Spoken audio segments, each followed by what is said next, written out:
ladies. Hello. How are you doing? Great, thank you. It's been a good day. Watched the film yesterday. It was so funny.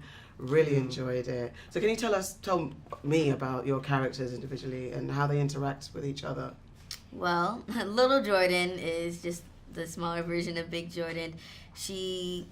Before she became Jordan, she used to be bullied for being smart and just being herself, and she took that vibe, the bully vibe, and kind of just took it with her, and she became the bully because that's how she thought she'd be protected. And now going back to the current time, she's a tech mogul. She has her own company, and a lot of people don't like her. The people that she works with don't like her, so.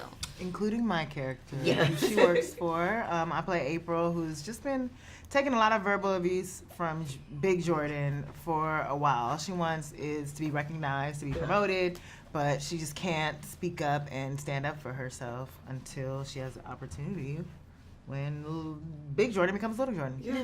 And then you guys both find each other in each other, which is beautiful chemistry and relationship. How did you guys work on this kind of chemistry between, were there a lot of workshopping, or was it just like a natural kind of, we come together and it made sense? It was real natural. Yeah, it was a natural coming together, making sense. Marsai's just great about being very intimidating, just as a mean person.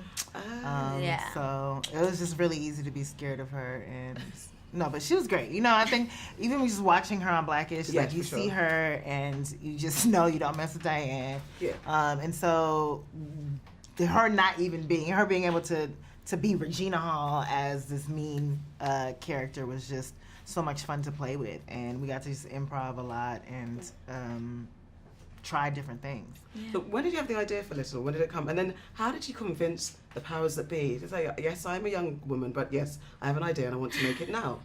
Well, I came up with the idea when I was 10 and now I'm 14, so it was kind of the time span of 4 years.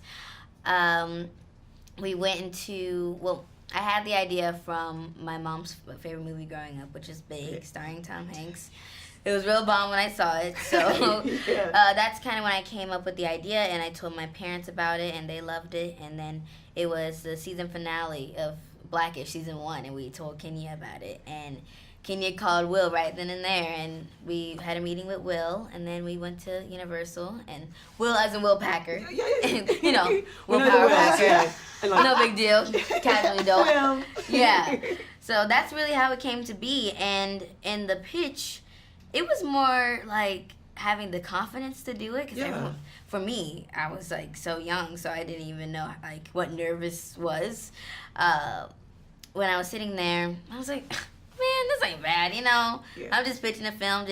I saw it as me telling other people my idea that I wanted to be heard. So I didn't see it as anything else. And then they listened. So did you have a dream cast in mind, and did you have to audition for Marsai? No, you didn't have to audition. Thank goodness. I would have been so scared. Did you have a cast in mind? I didn't. Okay. It all just kind of came together. We'd all been wanting to collaborate with each other. We'd seen each other at different awards and things like that. So it was just like, you know, it all happened organically. Yeah. So with the absolute success of Insecure, and thank you for Insecure. Thank you. Translating across the world, and we love you and love the show.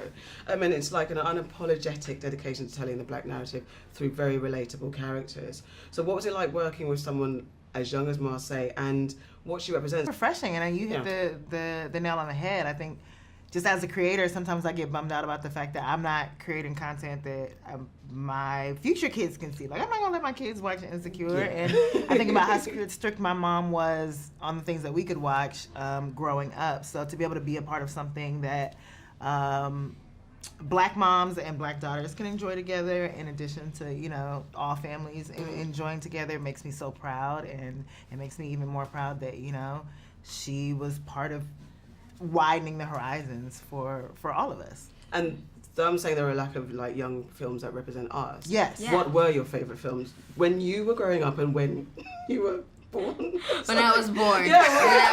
When I was still in the womb. Yeah, like what were you hearing through the womb? I was hearing Oprah through the room. Okay. That's why that's when Oprah why. had We get it had her now. own TV show. Mom was wise. Yeah. She fed you through the soul, man. Exactly. So smart. It paid off. Yeah.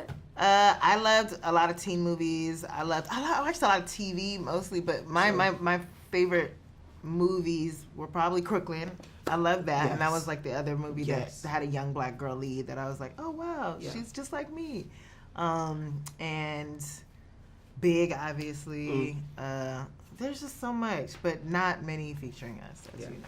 So I guess, Issa, if you had 24 hours as a 13-year-old you, what would you do? Like, I guess, just as like, you're an adult now, you look back and say, okay, should have done this as a child, been born like this as a child. It's such an embarrassing time, but I guess I would just try to give less F's. You know, I would just try to, stop worrying so much about what other people think and do things that I felt like were cool and not kind of suppress myself because other people thought it was stupid.